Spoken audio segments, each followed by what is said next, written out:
గరుడ పురాణం ఈ గ్రంథం జీవితం, మరణం, ధర్మం, పాపం గురించి వివరణాత్మకమైన బోధనలు అందిస్తుంది.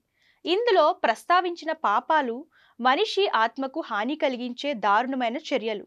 ఈ పాపాలు చేయకుండా ధర్మాన్ని అనుసరించడం ద్వారా జీవితం పవిత్రంగా ఉంటుంది, సంతోషం కూడా పొందవచ్చు. మరి ఏ పాపాలు చేయకూడదో ఇప్పుడు చూద్దాం. బ్రాహ్మణ హత్య.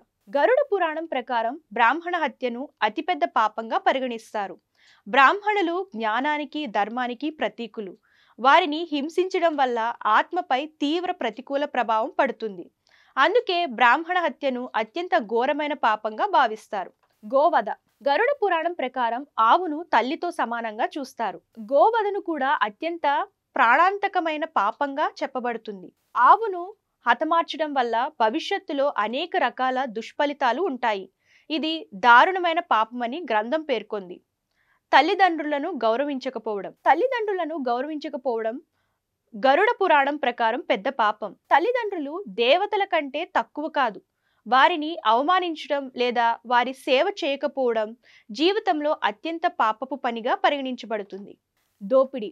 డబ్బు కోసం ఒకరిని దోచుకోవడం కూడా పెద్ద పాపమే. ఒకరి ఆస్తిని దుర్వినియోగం చేయడం లేదా వారి సంపదను అపహరించడం గరుడ పురాణాల ప్రకారం ఆత్మకు హానికరంగా ఉంటుంది. దోపిడీ చేసేవారు భవిష్యత్తులో పాప ఫలాలను అనుభవిస్తారు. వృద్ధులను గౌరవించకపోవడం గరుడ పురాణాల ప్రకారం మరో పెద్ద పాపం. వృద్ధులను అగౌరవపరచడం వల్ల మానవతా విలువలు తక్కువగా ఉంటాయి. వృద్ధులు అనుభవజ్ఞులు. వారిని గౌరవించకుండా ప్రవర్తించడం అనేక రకాల దుష్ఫలితాలను కలిగిస్తుంది. శరీర పరిశుభ్రత.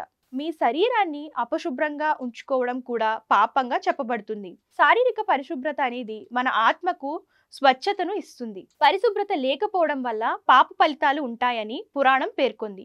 సంపద, ధర్మ మార్గం.